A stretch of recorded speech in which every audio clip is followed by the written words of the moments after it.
Alright, in this video I'm going to show you how to upgrade Black Ops 1 and do the same thing that I did in World at War, but it's slightly different, but it's the same idea. So first we're going to install some shaders. Now, you can theoretically do the same reshade one, but I've actually found this other preset shader, which I like a lot, and maybe this preview will show it, but I've decided to use this instead of reshade. Now, you can do whatever you want, but I'll have this version in the description, which you can download.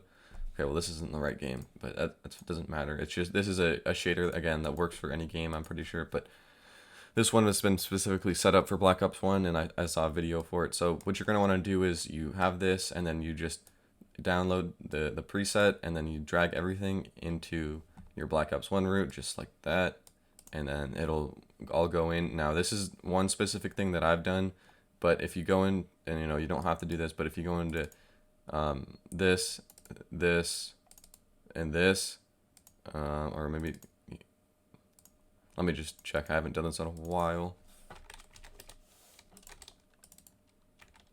Current. Yeah, so go into your current, and then you're going to want to drag in this preset into your current. And this basically all it does is it gets rid of the lens flare and the bloom effect, which is cool if you want to have that, but in my opinion I don't think it really fits because it makes it look like you're looking through a camera, and this is Call of Duty. There was never ever bloom and lens flares back in the day, like extreme ones. So once you've done that, you're ready to go and have your shaders, and you can disable them in game once again using the F8 key. And in addition to that mod, there's another mod I want to go over. So it's called game_mod. So this thing is useful if you want to get custom maps or whatever, and it also adds some more settings, so you might as well download it. So you go to the description and then download game_mod, and once you get that, you literally just drag the contents into your Call of Duty Black Ops folder. Same thing as last time, so I'm not even going to go over it, but it'll add in some stuff, and you can make a mods folder, which you can put custom maps in, like Kowloon, for example, and also you can add in this Reimagined mod, which I'll also have the link in the description for. And with this mod, it basically adds in some guns from campaign multiplayer. It redoes some features. It improves the perk system. It just does a ton of changes, and the cool thing about it is you don't have to play it every time. So now you'll have multiple things installed. And oh yeah, I'll quickly show you how to install this. So all you have to do is you'll get an exe with Reimagined, and then you just click through it, make sure it goes to your Steam apps, common, blah blah blah, and then you'll have that mod. And what that will do is it'll recreate a launcher, but it's called BO Reimagined. And this one is if you want to do Reimagined, which this will have more guns, more options, more blah blah blah, and so that's really cool. And then BO mods is just the one that I was talking about, game_mods. So if you want to play custom maps, you'll use this one, and then if you want to just use regular, it'll be this one. And now all of them will have shaders working, of course, and for the sake of this video I'm going to do Reimagined to just show that. So you open it, and you have to have Steam running, of course, if you're going to use those launchers. And again, just like the World at War video, I had this set up in a smaller window because it's how I record usually, but it should be full screen for you, so don't worry about that. So yeah, we'll wait for this to open. And a cool thing with this is the FOV, you don't have to do a command anymore. You could if you don't want to use game_mod. If you want to just change your config, you can add a FOV button that changes it, increases it. But for this, you have a setting now in the options menu, so that's really useful. Okay, so we're here. We have the shaders. I'll show you it before and after. Obviously, this is the menu, so it doesn't really matter, but yeah, so in settings, you'll now have You said it was Cuba. so, okay, actually, I guess I'll do What graphics happened in first. Cuba? So basically, is my sound super high?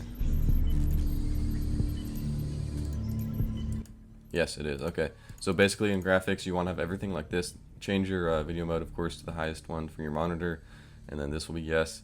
Anti-aliasing, yes, you want it at the highest, and then your refresh rate at the highest it can be for your monitor. Sync every frame, yes. Trilinear, turn this all the way up. Extra detail, yes, yes, yes. Insane, depends what you want actually. And then for there's one more. Oh yeah, performance, you can just put all this at the max. So these two are at the bottom, add extra detail with shadows and water trails, and then these ones are for the detail of textures, I'm pretty sure, and so I just increased them all the way. So you want to have that out of the way. Then next up, In this option, you'll have, this menu, you'll have more options that weren't in the game originally. You can change your max FPS, which I unlimited, and then you can change your field of view to 90, and then you can show FPS if you want. Bunch of settings. Also, make sure to turn fog back on. For some reason, it's off by default, but I think you should have it. I mean, it adds to the atmosphere, like on Kino, for example. And then you have some more settings here, which are very detailed, just specific stuff. If you know what you're doing, you can change them, but you don't really need to do anything, just if you want to leave it the same. So that's going to be that. And then, also HUD options. This is what I do. I keep the character names on, but the mod, the Reimagine mod, adds in stuff like zombie counter and a timer for a round. You don't really need that, so yeah. Now let's hop into a game and show you what the shaders are like. Also, yeah, what else? Oh yeah, I guess I'll show some of the features off of Black Ops 1 Reimagined. Yeah, so in summary, we have the gamer mod, which you can now change FOV, add in a few details like player shadows, allows you to get custom maps. Then number 2, we have a reshade mod, which just changes up the shading. And then number 3, we have an optional Reimagine mod, which changes around some features and improves stuff if you want to try it out. So hopefully this should make Black Ops 1 just a little bit better, give you a new experience if possible. Totally has for me because I've been playing this a lot. Honestly, whenever I play Black Ops 1, I just play with this mod. So here are the shaders, and this is it before. Same thing with World at War. It's just very grayed out and not as sharp. Now it does make it pretty dark, so it's not useful in some situations where you know, if you're going for high rounds, you don't want to use this, but it is just fun to have. Makes it look pretty cool. You can already notice that there's some changes in the bottom right with the HUD. He's made it more clear, and you can see how many grenades you have better. They're not all stacked up. You can also pull out your combat knife, which is cool. And you'll notice Quick Revive is off because he's redone the perk system ever so slightly, but it still has been upgraded in my opinion. So basically how it works now is all the perks do the same thing except Quick Revive. Instead of reviving you, it in solo, I mean, it makes you heal faster. So, and that still applies to multiplayer, but now Quick Revive is the perk known for you can revive teammates faster and you can heal faster yourself. So it just slightly improves your regen speed, and it's the same price as always now. It's always 1,500, and it doesn't ever disappear. And so what that means is I have 3 lives no matter what, even if I don't have Quick Revive, and it's just basically 3 lives. It has nothing to do with Revive anymore, Quick Revive anymore. So I could down right now and I'd revive. And I think it's cool because now it gives this perk a use more than just reviving you, and it doesn't disappear. So you can have the 4 classic perks and not have one of them disappear in the high rounds because you've used up 3 quick revives. It also, like I said, it changes around stuff for other perks too, so it adds more features. So for like Speed Cola, you can switch weapons faster. You can place claymores faster, you know, with double tap. I don't know, stuff like that. And then also for double tap, it does make your damage 1.5 times, which in Black Ops 2 they made it 2 times with double tap, and I think that's a little bit too powerful. So with this one, he's kept it the same as normal double tap, but he's added a little bit of a damage increase, not completely to the extent that Black Ops 2 gave you, but it still helps you out. So I guess that's pretty much everything we have to go over.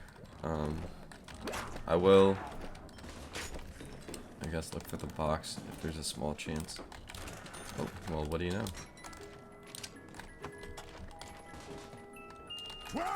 See if you can get a new gun. But yeah, I'll show you before and after. Okay, well, that's cool. There's something new. You see that little animation he did where he was pressing the button on the ray gun? That's been added in. You know, small details like that don't change anything and make pull you out of the game, but it just makes it feel better, honestly. He's added the animation too for running, because normally the gun would just lower. Let's keep using the box. Okay, no new guns, that's okay, but he's added in, well, I don't want to spoil everything, but he's added in the Stoner, he's added in the PSG-1, which replaces the Dragunov, because the Dragunov was utter trash and nobody ever used it.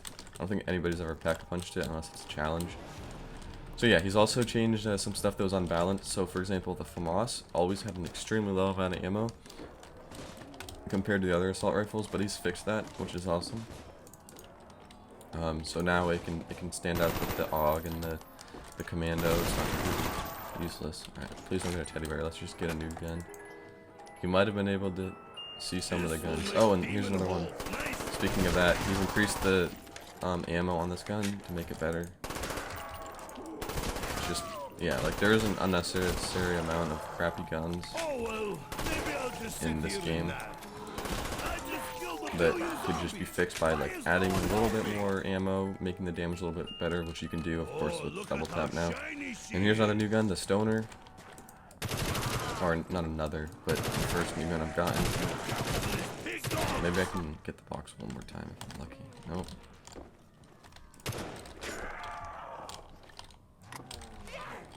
Okay, well, I think that's all I want to do. Here's another cool room with the lighting, with the improved shading. You can see how completely different it looks. What? That stripper must have stolen my money. I do want to just sort of play for the fun of it, but I'll have to save this for another video. So, thanks for watching, guys. Hopefully you enjoyed the new mods.